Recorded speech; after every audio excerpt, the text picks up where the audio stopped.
Hello everybody, welcome back to Wolfeei. Today we're going to be talking about every Minecraft event's biggest strength and weakness. Every Minecraft event is in quotations because we're only talking about the big four, okay? I'd say at least the main four that people talk about nowadays, being MCC, Block Wars, Pandoras Box, and Minecraft Mayhem. But two things before we get into this video. First, I've on this moment of me recording already recorded like 7 videos in advance to be released over the next few weeks.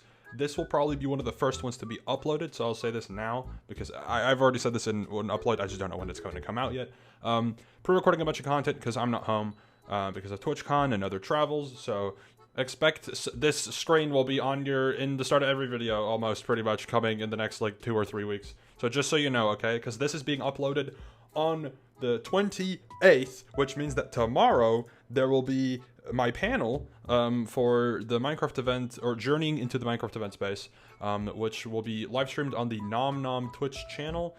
Tomorrow I will be uploading another video, which I've already recorded at this point, where this will be linked. The time at which it will take place is on Saturday, June 29th at 5 p.m. local time, which is 4 p.m. UK time, 11 a.m. EST.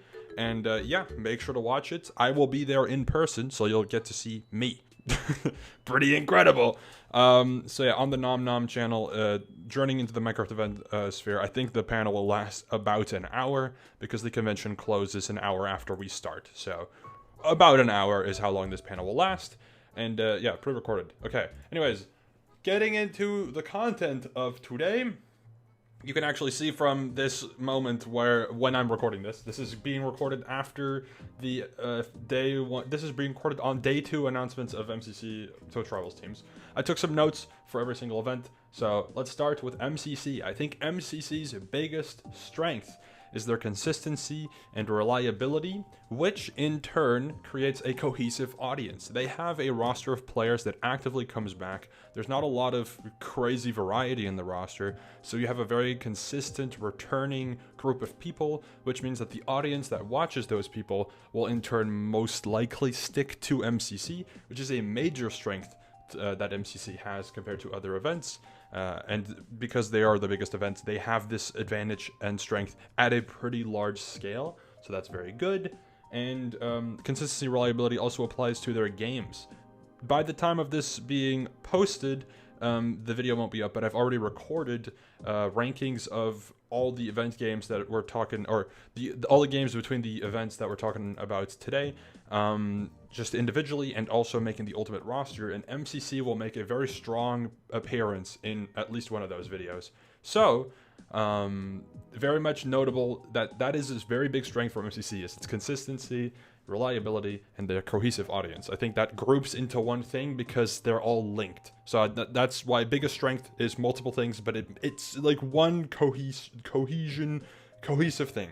Whatever. Anyways, I think MCC's biggest weakness is that there is a lot of pressure on them to regularly change up their event. MCC's been around for almost 5 years now, like 4.5, and that means that, you know, a lot of their games that they have been played so many times, and some of them have obviously gotten a bit stale over time.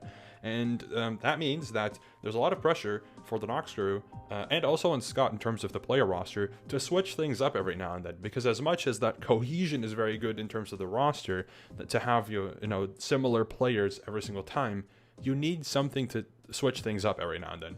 I think MCC4 Kickoff is a fantastic example of how they you know played into this weakness and showed up for themselves. The roster had like 7 newcomers. They had some returnees, which was very nice. I think they had a good amount of gameplay changes as well. They had a new hub. They had a bunch of new stuff, which obviously makes sense for a season like a restart. But I think they need to keep that up. I don't think they need to have changes at the level of MCC Season 4 Kickoff every single event. Definitely not. That is definitely not a requirement for them to be able to hold up MCC's legacy for however long is to be you know, for however long they want to continue hosting events. However, you know, they need to consistently have changes, and also make sure to not overdo it, because then the existing viewer group of viewers will get mad, because I know that there's a good amount of people who are like, I want to see another canon event. When's the normal events coming back? Which is a very fair argument and criticism, okay? Block Wars has to deal with that too, but for a different reason. Speaking of Block Wars, here we go. Let's talk about Block Wars. I think Block Wars' biggest strength is two things. They're both related to growing, I guess, but the variety roster is a very big strength. We have players that are literally in no other Minecraft event, and not just a few, but a good amount of players that you've never seen in any other Minecraft event, or at least none of the 4 that we're talking about today. And we also have pretty active updates, I would say. There is never an event where nothing gets changed. There's never an event where there's no newcomers. There's always something, and usually there's more than just something every single time, which is good. I think that's a very good strength, and definitely something to to be proud of. We've pulled off some consistency in that regard. However, that strength is also a weakness, because I think in terms of what I noted down, one of the biggest weaknesses for Block Wars is that we have a very inconsistent roster, because we obviously aim for a variety of creators. There is not a lot of the same exact people every single time, so the audiences don't really stick around too much, and that creates a bit of a lack of a cohesive audience. I don't think we have no cohesive audience. I think there's a good portion of people, obviously, who watch Block Wars just for Block Wars and really like the event, and that's great. Fantastic. We love you, okay? However, the number could be a lot higher if we were to stick to like a max pool of like 60 players instead of like 100, right? Like the variety definitely is nice because it is appealing for people to watch it, but it's more of a, oh, I want to watch this one event, and then if this doesn't happen again, I'm not watching it again, rather than like, oh, my streamer's in this 9 out of 10 times, I want to keep watching this. Because there's a couple people who are in this, who are in Block Wars every single time, but not a crazy amount, if that makes any sense. Either way, that's MCC and Block Wars mentioned, the two biggest ones. Now PB is up next. PB and Mayhem, I think, are you know, in a similar tier. However, I think one of the biggest one of the biggest strengths PB has is that it fits in a niche, which is a competitive Minecraft event, literally mentioned right here. But they very much lean into the competitiveness, and that's a very big strength because there's an audience that really wants to watch it. And as of me recording this, it's not public yet. However, I messaged Master Garf, and he told me that by the time that this will go out, the split for PB will now be public, which means that I can talk about it a little bit further, because I think one of the biggest weaknesses PB has is kind of a side effect, well, not kind of, it is a side effect of their strength, which is that a competitive Minecraft event is very appealing for viewers, but it's a little bit more difficult to get at least weaker players with a competitive event, because the event is not made for weaker players. It is made for stronger players, and it's made for competitiveness, and there's very little like safeguards in place to make sure that the weaker players get rewarded fairly for their performances in their own regard, because it is mainly like, there, for example, no survival points. You know, it's very difficult for a weaker player to get a kill. How are they going to get points? Maybe some damage points, but it's going to be a very small amount. So the amount of impact a weaker player can have in PB is sometimes a little undervalued.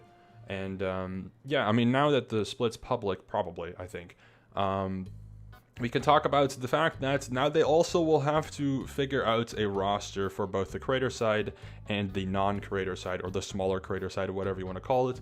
The main event and the Origins equivalent. I think it's called like Genesis and Ascension, I'm pretty sure is the names. I could be wrong.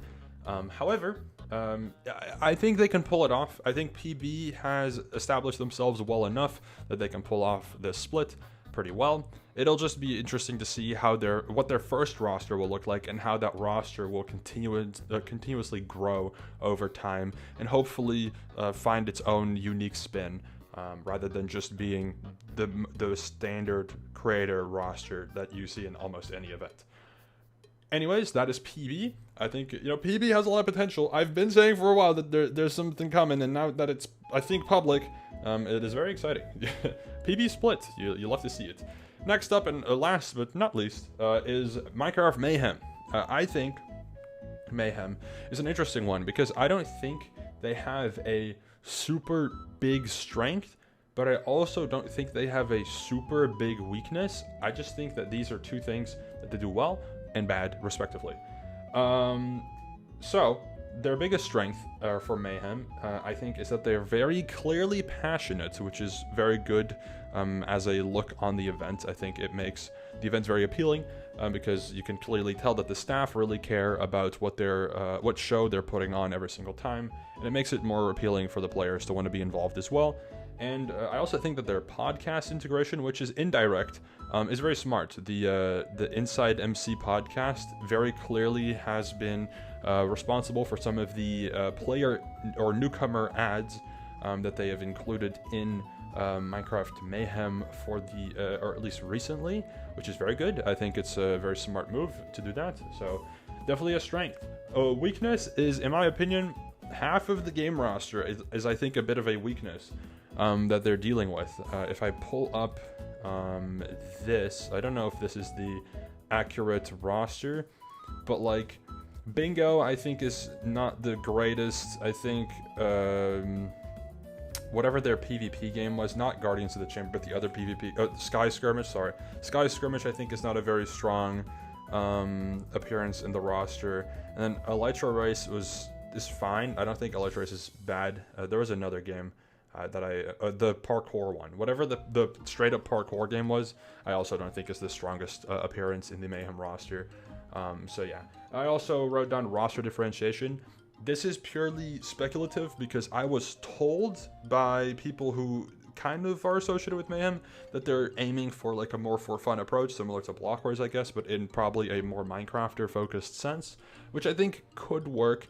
But because Mayhem is relatively small, I think it'll be very difficult for them to be able to go in this direction quickly, and they will probably have to either get rid of part of their player base or split to be able to fit in, more lower skilled creator players that will be cohesive with the roster and make sure that it all works well together, because I think that will be very difficult. Because at the current state of the roster, I think team making is a little iffy. I don't think they've completely figured it out yet, and it's definitely something that they'll learn over time. But because pretty recently they introduced so many creators to the roster, I think they need some time to figure that out. And if they want to go for a for fun roster, they can. It'll just be a little bit tricky, and it'll take time, and they need to play their cards right, and that'll be difficult, but I think they can do it. Anyways, that is the biggest strength and weakness that I could come up with in terms of all of the 4 events, MCC, Blockwars, PB, and Mayhem. Let me know your thoughts on whether you agree or not. And a reminder again, this was pre-recorded, and tomorrow there is a panel on the Nom Nom channel. Nom Nom, by the way, is the theater in which the panel will take place, and this is the time that it will take place at. Alright, thank you all for watching. I'll see you all soon enough. Thank you all for watching. Goodbye.